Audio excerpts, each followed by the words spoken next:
আজকে সমাবেশ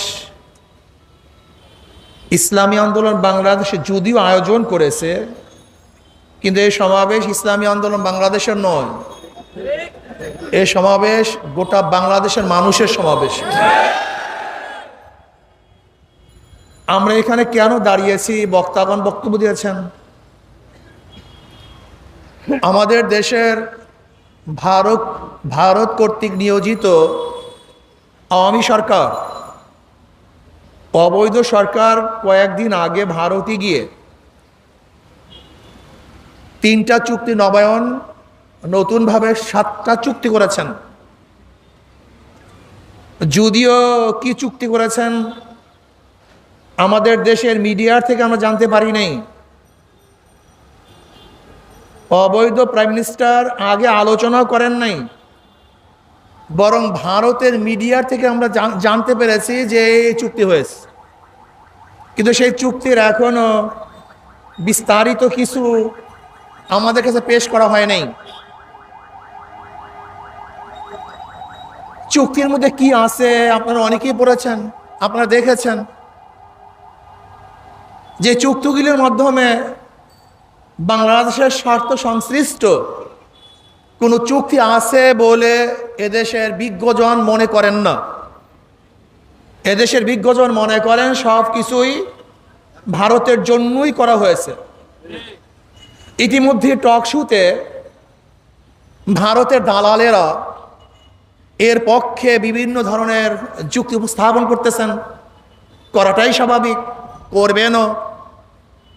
আমি যতগুলি টক শো শুনেছি, ভারত কর্তৃক দালালদের সবচেয়ে বড় যুক্তি হলো এই যে ভারত আমাদের বন্ধু, স্বাধীনতার পক্ষে ছিলেন, আমাদেরকে সাহায্য করেছেন। যতগুলি ভারত কর্তৃক দালালদের বক্তব্য শুনেছি, প্রত্যেক দালালদের এই পয়েন্টটা সবচেয়ে জোরালো, যেখানে চুক্তি করেছি ভারত আমাদের বন্ধু। বন্ধু কিসের জন্য? ভারত আমাদের স্বাধীনতা যুদ্ধে সহযোগিতা করেছেন। আমি আজকে আপনাদেরকে একটু অঙ্ক শিখাতে চাই, দেখি অঙ্কের জবাব আপনারা কি দেন। ক খ গ কয়জন ব্যক্তি ভাই? কি কি ভাই? 3জনের শত্রু। ক খয়ের শত্রু, খ গয়ের শত্রু। ক আসতেছে নদীতে নৌকায়, খ এবং গ মিলে তাকে হত্যা করেছে। এখন বলেন তো কে কার সাহায্য করেছে? হ্যাঁ, কেউ কাউ সাহায্য করে নাই, এটা মনে রাখতে হবে। ক খ গ, ক খ গ 3জনের শত্রু। আসতেছে কে? হত্যা করছে কারা? খ এবং গ। এখন খ এবং গ কি কার সহযোগী ছিল না উভয় কাজ সিদ্ধ করেছে? ভারত, পাকিস্তান, বাংলাদেশ। ভারত, পাকিস্তান, বাংলাদেশ। আপনাদেরকে প্রশ্ন করতে চাই, ভারত কি পাকিস্তানের বন্ধু না শত্রু? আচ্ছা বলেন তো, আমরা পাকিস্তানের বিরুদ্ধে আন্দোলন করেছিলাম, পাকিস্তান আমাদের বন্ধু না শত্রু? তাই উভয়। এখন যুদ্ধ বাজছে কাদের সাথে? আমাদের সাথে, পাকিস্তানের সাথে। সেখানে যদি ভারত অংশগ্রহণ করে, আমাদের সহযোগী না তার স্বার্থ উদ্ধার করেছে? এটা প্রথম অঙ্কটা বুঝেন। ভারত আমাদের সাহায্য করার জন্য আসে নাই, বরং পাকিস্তানের শত্রু ভারত, ভারতের শত্রু পাকিস্তান। মাত্র 65-তে ভারতের বিরুদ্ধে পাকিস্তানের বিরুদ্ধে ভারতের বিশাল যুদ্ধ হয়ে গেছে। সে চায় পাকিস্তানের ভূখণ্ডটাকে গোটা দুনিয়ার থেকে তুলে দেওয়ার জন্য। এর জন্য বার মার্চ করেছে। আপনারা জানেন জওহরলাল নেহরু সাহেব, তিনি স্পষ্ট বলেছেন আমরা আবার অখণ্ড ভারত চাই। সেই বক্তৃতা এখনো আছে, RSS তাদের বক্তৃতার মধ্যে আছে আমরা অখণ্ড ভারত চাই।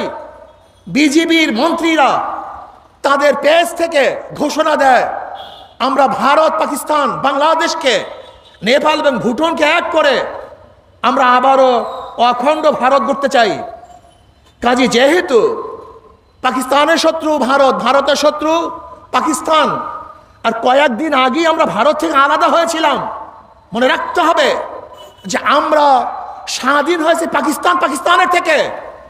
আমরা কিন্তু 71-এ বাংলাদেশ ভারত থেকে স্বাধীন হয় নাই, বরং 71-এ পাকিস্তান স্বাধীন হয়েছে।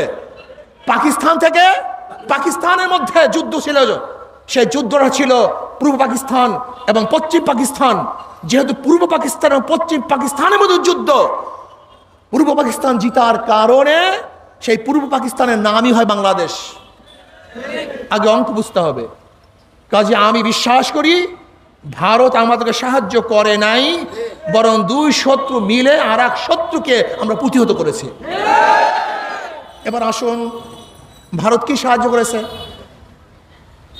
25শে মার্চ রাত্রে যুদ্ধ শুরু, শেখ সাহেব অ্যারেস্ট হলেন, যুদ্ধ শুরু হয়ে গেল।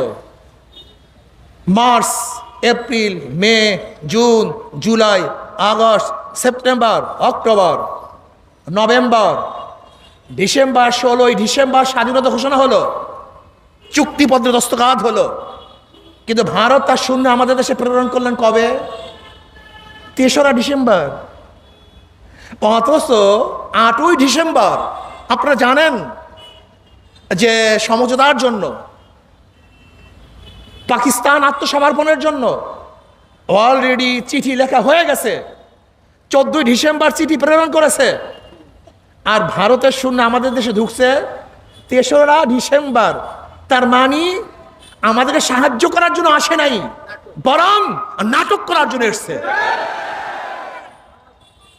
16ই ডিসেম্বর তো চুক্তিপত্রে স্বাক্ষর হয়ে গেছে, 14ই ডিসেম্বর প্রেরণ করা হয়েছে, 8ই ডিসেম্বর পরিকল্পনা করা হয়েছে। তাই 3রা ডিসেম্বর যদি ভারতের সৈন্য আমাদের দেশে ঢুকে, তাহলে কি সাহায্য করার জন্য আসছে না নাটক করার জন্য আসছে? নাটক করার জন্য আসে না, এটাও ভুল, আসলে লুটপাট করার জন্য আসছে। এবার শোনেন লুটপাটটা কি। ভারতের দালালদেরকে বলবো, ভালো মতো কান খুলো, শোনার চেষ্টা করো, কান খুলো, শোনার চেষ্টা করো। আমাদের দেশের সেনাপ্রধান ছিলেন ওসমানী সাহেব, কর্নেল ওসমানী সাহেব। যদি যুদ্ধ আমরা করি, তাহলে নিয়াজির সাথে অরোরার কেন স্বাক্ষর হবে? আমাদের সাথে নিয়াজির সাথে স্বাক্ষর হবে ওসমানীর, কিন্তু ওসমানীকে সেখানে যেতে দেওয়া হয় নাই কেন?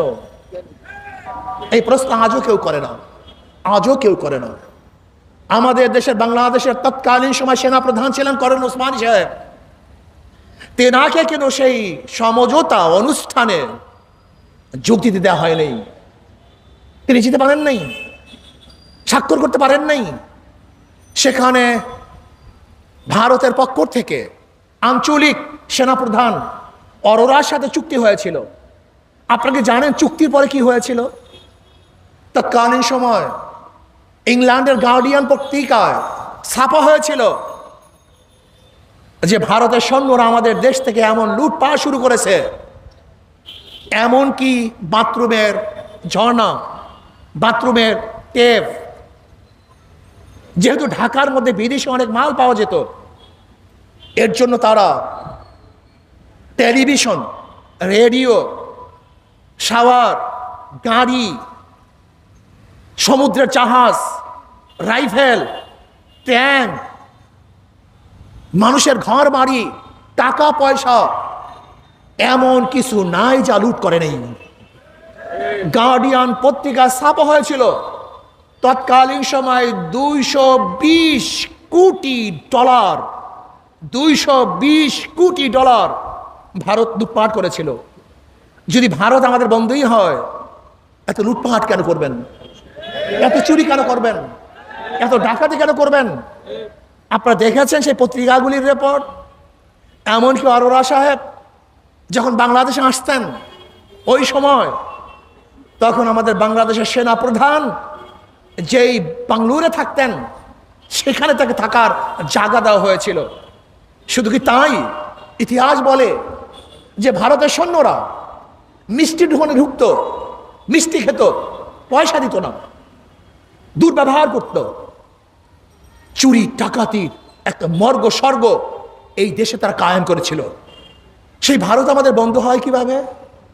শুধু কি তাই, আপনারা কি জানেন ভারত তারপর থেকে আমাদের দেশের সাথে আজ পর্যন্ত ভালো কোনো ব্যবহার করতে পারে নাই। এখন বলতে পারেন ইন্দিরা গান্ধী ভারতের সৈন্য ফিরিয়ে নিয়ে গেছে। আমরা তো আগেই বলেছি যে ভারতের সৈন্য তো আমাদের দেশকে রক্ষা করার জন্য আসে নাই, ডাকাতি করার জন্য আসছে।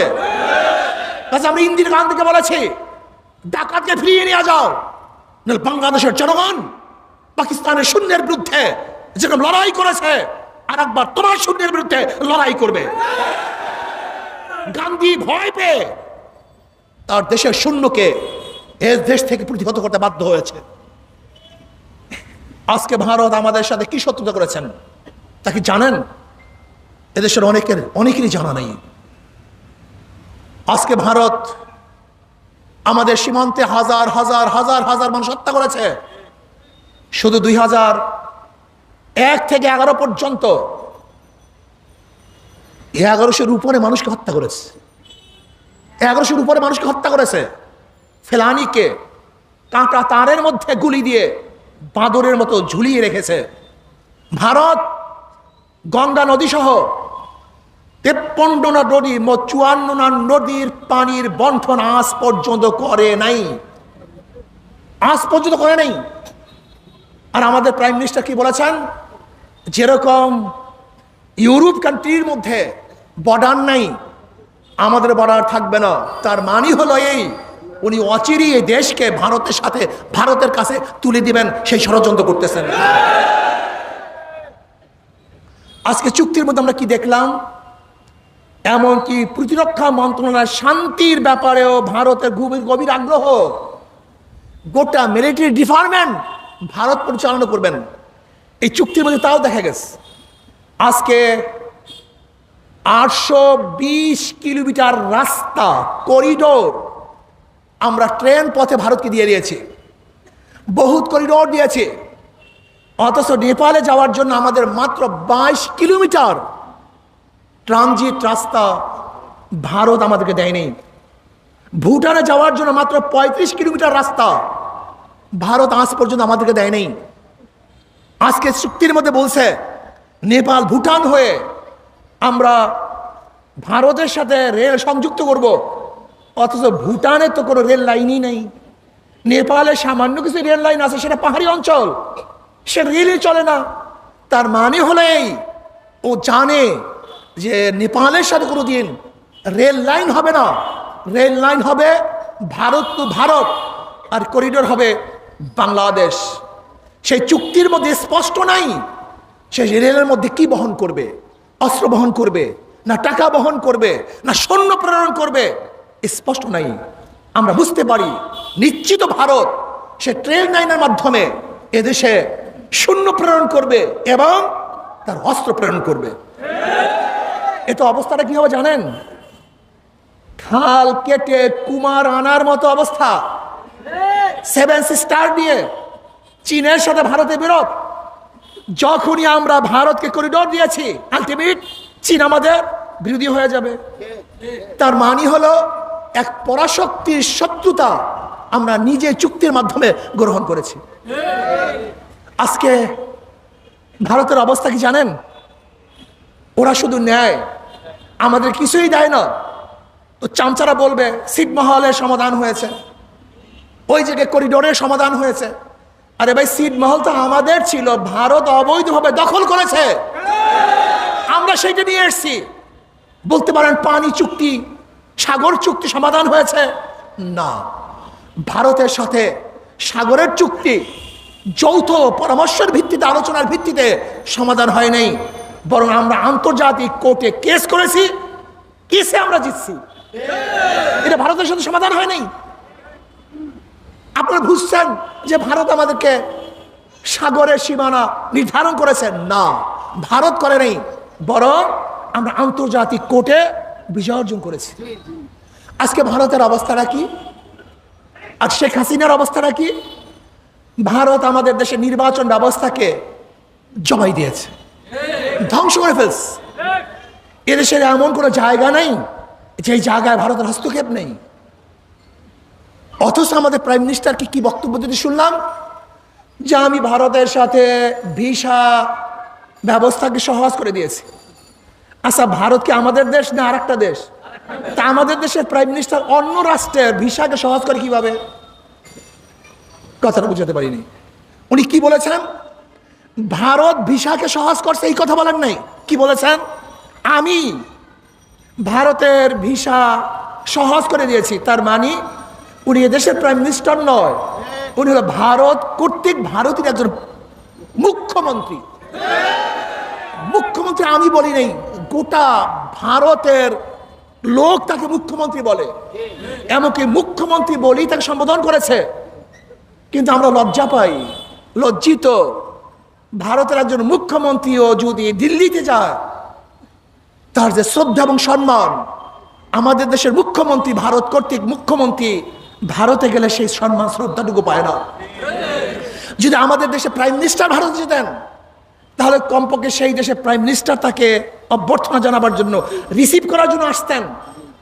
কিন্তু ভারতের প্রাইম মিনিস্টার তো দূরের কথা, নাম করা কোনো মন্ত্রীও তাকে রিসিভ করার জন্য এয়ারপোর্টে আসে না। এসে লজ্জার কিছু হতে পারে না। আমরা লজ্জিত। আমি বলবো, যদিও আপনি অবৈধভাবে আমাদের দেশের প্রাইম মিনিস্টার, যদি ভারত আপনাকে সম্মান ইজ্জত না দেয়, আপনি আর কোনোদিন ভারত সফরে যাবেন না। এটা আমার অনুরোধ।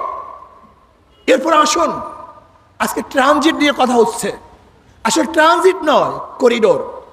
ট্রানজিট হলো এক দেশের থেকে আর এক দেশে যাওয়া, এক দেশের উপর থেকে আর এক দেশে রাস্তা বা ট্রেন অথবা প্লেন পথে যাওয়া বা নৌপথে যাওয়ার নাম ট্রানজিট। আর করিডোর হলো এক দেশ আর এক দেশকে ব্যবহার করে তার দেশে যাওয়া, এর নাম হলো করিডোর। আজকে ভারতকে আমরা করিডোর দিয়েছি, ট্রানজিট দেই নেই। ভারত আমাদের জায়গা ব্যবহার করে তার কোথায় যাবে? ভারতে যাবে। আমাদের জায়গা ব্যবহার করে মিয়ানমারে যাবে না, বরং তারা কোথায় যাবে? ভারতের, এর নাম করিডোর। যদি আমাদের জায়গা ব্যবহার করে তারা মিয়ানমারে যেত, সেইটা হতো কি? ট্রানজিট। কাজে করিডোর তো দেওয়ার কোনো আইন আমাদের দেশে নেই। স্বার্থবিহীন আমরা করিডোর দেবে কেন? আজকে বর্তমান অবৈধ সরকারের কাছে বাংলাদেশের জনগণ জানতে চায়, পদ্মা সেতুতে কত আয় আমরা মুখস্থ করছি, আমরা সবাই জানি। এত আয় হয়েছে ঈদের মধ্যে, এত আয় হয়েছে এত দিনের মধ্যে। কিন্তু আমি প্রশ্ন করতে চাই, সেই 2015 থেকে বা 9 থেকে আজ পর্যন্ত আপনি ভারতকে যেই ট্রানজিট অফার করিডোর দিয়েছেন, সেই করিডোরের থেকে কত আয় করেছেন সেটা বাংলাদেশ জনগণ জানতে চায়। কত টাকা আয় করেছেন এটা আমাদের জানার অধিকার আছে কি নেই? যদি পদ্মা সেতুর আয় সম্পর্কে আমরা জানতে পারি, তাই ভারতকে যে রাস্তা দিয়েছি সেই রাস্তার আয় সম্পর্কে আমরা জানতে পারবো না? অবশ্যই আমরা জানতে চাই। আপনারা কি জানেন, আজকে বাংলাদেশ সরকার নয়, এই ভারত কর্তৃক সরকার আমাদের দেশের চিকিৎসা ব্যবস্থাকে পুরোপুরি ধ্বংস করে দিয়েছে। গত 2022 এবং 23 সনে বাংলাদেশ থেকে প্রায় 4.5 লক্ষ রোগী ভারতে চিকিৎসা করেছে। 4.5 লক্ষ। আমাকে বলুন তো, প্রায় 4.5 লক্ষ রোগী যদি ভারতে চিকিৎসা নেয়, তাহলে কত অর্থ আমরা তাদেরকে দিয়ে এসছি। আজকে বাণিজ্যিক চুক্তি, আমি প্রশ্ন করতে চাই, আমি জানতে চাই, এই বাণিজ্য চুক্তির মাধ্যমে আমাদের সিরাজ সাহেব ইঙ্গিত দিয়েছেন যে 26 কোটি মার্কিন ডলার আয় হয়েছে, 26 বিলিয়ন মার্কিন ডলার যেখানে বিনিময় হয়েছে, তার মধ্যে ভারত পেয়েছে 24 মিলিয়ন ডলার আর আমরা পেয়েছি মাত্র 2 মিলিয়ন ডলার। পার্থক্যটা বুঝছেন? আমরা জানতে চাই, আপনি বাণিজ্যিক চুক্তির মাধ্যমে ভারতের লোক এদেশে চাকরি করতে পারবে, ভারতের কত ব্যক্তিরা আমাদের দেশে চাকরি করে এবং বাংলাদেশের কত ব্যক্তিরা ভারতে চাকরি করে, এটা আমাদের জানার বিষয় আছে কি নাই? আমাদের জানা মতে ভারতের প্রায় 10 লক্ষ লোক, 10 লক্ষ লোক আমাদের দেশে চাকরি করে। আজকে প্রাইম মিনিস্টার মংলা নৌবন্দরকে ভারতের জন্য ছেড়ে দিয়েছে, চিটাগাংয়ের নৌবন্দরকে ভারতের জন্য ছেড়ে দিয়েছে। কিভাবে ছাড়ছে জানেন? চুক্তিটা কি জানেন? যদি বাংলাদেশের কোনো জাহাজ মাল খালাস করে, ইতিমধ্যেই যদি কোনো ভারতের জাহাজ আসে, তাহলে আমাদের জাহাজ সেখান থেকে চলে যেতে হবে, ভারতের জাহাজকে ইন করতে দিতে হবে। আজকে নেপাল থেকে বিদ্যুৎ আনার জন্য চুক্তি হয়েছে মাত্র 20 মেগাওয়াট, অথচ ভারত আমাদের থেকে হাজার হাজার মেগাওয়াটের চুক্তি করেছে। মাত্র নেপাল থেকে ভারত হয়ে এখন পর্যন্ত কিন্তু আমরা বিদ্যুৎ আনতে পারি নাই। প্রয়োজন আছে কিনা জানি না, কিন্তু ভারত আমাদেরকে হাজার হাজার মেগাওয়াট বিদ্যুৎ অলরেডি দিয়ে দিয়েছে এবং বিদ্যুৎ খাতে প্রায় 80,000 কোটি টাকা ঋণ। কাজে যেই ভারত আমাদের বুকে গুলি চালায়, যেই ভারত বর্ষার সময় পানি ছেড়ে দিয়ে আমাদেরকে ডুবিয়ে মারার চক্রান্ত করে, যেই ভারত আমাদেরকে চারদিক থেকে ঘিরে রাখতে চায়, যেই ভারত রোহিঙ্গা শরণার্থীদের সমস্যা সমাধান না করে, সে আলোচনা না করে তার স্বার্থে চুক্তি করে, যেই ভারত আমাদের দেশের নির্বাচন ব্যবস্থাকে ধ্বংস করে ফেলেছে, যেই ভারত আমাদের স্বার্থের বাহিরে তার স্বার্থকে প্রাধান্য দেয়, যেই ভারত স্বাধীনতার পরে আমাদের দেশের হাজার হাজার কোটি কোটি টাকা লুট করেছে, সেই ভারত আমাদের বন্ধু হতে পারে না।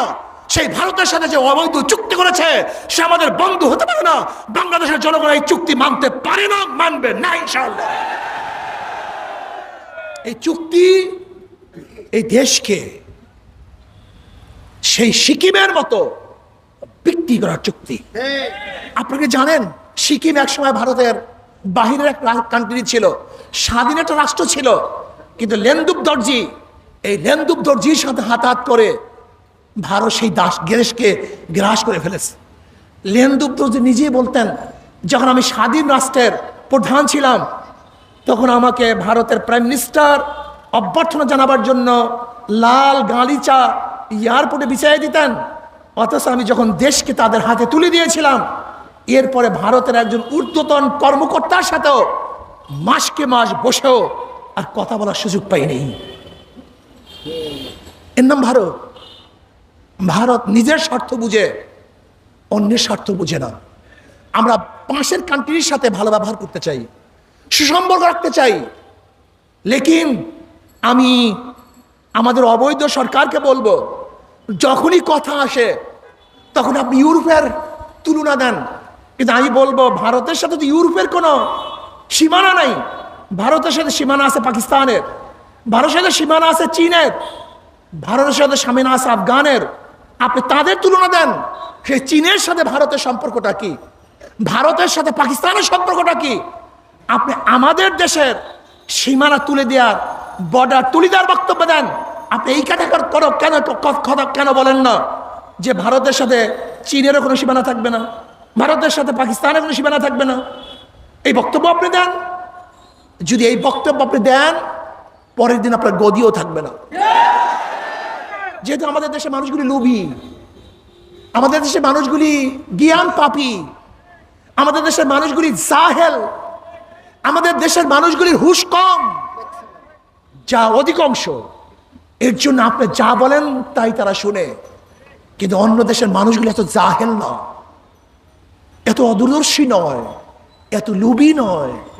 আজকে আপনি ভারতকে সব কিছু দিয়ে দিবেন আর বাংলাদেশের জনগণ তা তাকিয়ে থেকে দেখবে, এটা আমরা কোনোদিন সহ্য করতে পারি না। এবার বাংলাদেশের কথা বলি। কয়েকদিন আগে প্রাইম মিনিস্টার নির্লজ্জভাবে ঘোষণা দিয়েছেন, আমি দুর্নীতির বিরুদ্ধে 0 টলারেন্স ঘোষণা করব। কত নির্লজ্জ! আমি বলবো, এই র্যাবের প্রধান বেনজিরকে কে বানিয়েছে? কথা বলেন। বেনজির এক সময় র্যাবের প্রধান ছিল না? এই র্যাবের প্রধান কে বানিয়েছে? শেখ হাসিনা। বেনজির এক সময় আইজি ছিল না, পুলিশের প্রধান ছিল না? এই পুলিশের প্রধান কে বানিয়েছে? আচ্ছা বলেন তো, গোটা বাংলাদেশের জন্ম হওয়ার পরে কোন আইজি চলে যাওয়ার পরে পুলিশের নিরাপত্তা পেয়েছে এরকম একটা ঘটনা আছে? একটা। বেনজির সে চাকরি থেকে অবসর পাওয়ার পরেও সে পুলিশ প্রোটেকশন পেয়েছে। আপনি কি জানেন বেনজির চাকরিচ্যুত হওয়ার পরেও পুলিশ প্রোটেকশন কেন পেয়েছিল? র্যাবের সময় র্যাবের প্রধান থাকাকালীন অবৈধভাবে শেখ হাসিনাকে এই বেনজির ক্ষমতায় নিয়ে এসছে। আবার আইজি থাকাকালীন অবৈধভাবে বেনজিরকে ক্ষমতা শেখ হাসিনাই নিয়ে আসছে। যে শেখ হাসিনা বেনজিরকে এই পর্যন্ত নিয়ে আসছে, আবার বেনজিরও শেখ হাসিনাকে ওই পর্যন্ত নিয়ে আসছে। সেই বেনজির যদি দুর্নীতি করে, আমি বলবো বেনজির দুর্নীতি করে নেই। যদি বেনজির দুর্নীতি করে, তাই দুর্নীতির গডফাদার হলো শেখ হাসিনা। আজকে আসাদ সাহেব, তিনি ডিএমপির কমিশনার ছিলেন, তার খতিয়ান কিছুটা বের হয়েছে। এরপরে আপনারা দেখেছেন যে এনআই মতিউর রহমান সাহেব, তার অবস্থা কি দেখেছেন? আমি মনে করি মতিউর রহমান, আসাদ সাহেব, বেনজির সাহেব, এগুলি কিচ্ছু না, এইগুলি কিচ্ছু না। বাংলাদেশের সরকারি এমন কোন অফিস নাই যে অফিসের মধ্যে দুর্নীতি চলে না। এমন কোন জায়গা নাই যে জায়গার মধ্যে দুর্নীতি চলে না। আপনি যাবেন ম্যাজিস্ট্রেট কোর্টে। এই 2 দিন আগের কথা বলি, আমাদের চরমনায়ের কয়েকজন আসামি, তারা হাজিরা দিয়েছে, তাদেরকে জামিন দেওয়া, তারা হাজিরা দেওয়া, কিন্তু কোর্ট থেকে নথি গায়েব, হাজিরা দেখানো হয় নাই। আবার তাদেরকে অ্যারেস্ট করেছে, আবার রাত থেকে পুলিশ তাদেরকে অ্যারেস্ট করেছে। কোর্টের থেকে নথি গায়েব হয় কিভাবে আমাকে বলুন তো? এই 2 দিন আগের ঘটনা বলতেছি। আপনি যাবেন, এমন কোন অফিস নাই, কোন অফিসে যাবেন? ভূমি মন্ত্রণালয়, ভূমি অফিসে যান। আপনি যাবেন কোথায়? কোন অফিসের কথা বলেন? পুলিশের কাছে যাবেন, র্যাবের কাছে যাবেন, আপনি যাবেন ম্যাজিস্ট্রেটের কাছে, যাইবেন আইন বিভাগের মধ্যে, যাইবেন আপনি চিকিৎসা খাতের মধ্যে। বাংলাদেশের এমন কোন ডিপার্টমেন্ট নাই যে ডিপার্টমেন্ট দুর্নীতিগ্রস্ত নয়। সমস্ত ডিপার্টমেন্টগুলি দুর্নীতিগ্রস্ত হয়ে গেছে, সব ধ্বংস হয়ে গেছে। এর কারণ কি জানেন? এর কারণ কি জানেন? বর্তমান সরকার যদি অবৈধ, অবৈধ মানুষ অবৈধের বিরোধিতা করতে পারে না। চোর চোরের বিচার করতে পারে না, ডাকাত ডাকাতের বিচার করতে পারে না, মদ পানকারীর বিচার করতে পারে না, যে লুটেরার বিচার করতে পারে না, খুনির বিচার করতে পারে না, অপরাধীর বিচার করতে পারে না। যেহেতু আওয়ামী লীগ সরকার সবচেয়ে বড় অপরাধী, সে কোনো অপরাধের বিচার করতে পারবে না, করতে পারে না, পারবে না। সে ধর্ষণের বিরুদ্ধে 0 টলারেন্স ঘোষণা করেছে, ধর্ষণ বাড়ছে না কমছে। সে মাদকের বিরুদ্ধে 0 টলারেন্স ঘোষণা করেছে, মাদক বাড়ছে না কমছে। সে দুর্নীতির বিরুদ্ধে 0 টলারেন্স ঘোষণা করেছে, দুর্নীতি বাড়তেছে। কোন অবস্থাতেই বন্ধ হওয়ার মতো নয়। এমন কোন মন্ত্রী নাই, অধিকাংশ মন্ত্রী, অধিকাংশ এমপি, এমনকি ছাত্রলীগের একজন জেলা সভাপতিও 2000 কোটি টাকা আমাদের দেশ থেকে বিদেশে পাচার করেছে। দেশের অবস্থা জানেন? পাবলিক দেশের অবস্থা জানেন? আজকে ব্যাংকের অবস্থা জানেন? রিজার্ভের অবস্থা জানেন? রিজার্ভ খালির পথে, আমদানি বন্ধ হয়ে যাবে।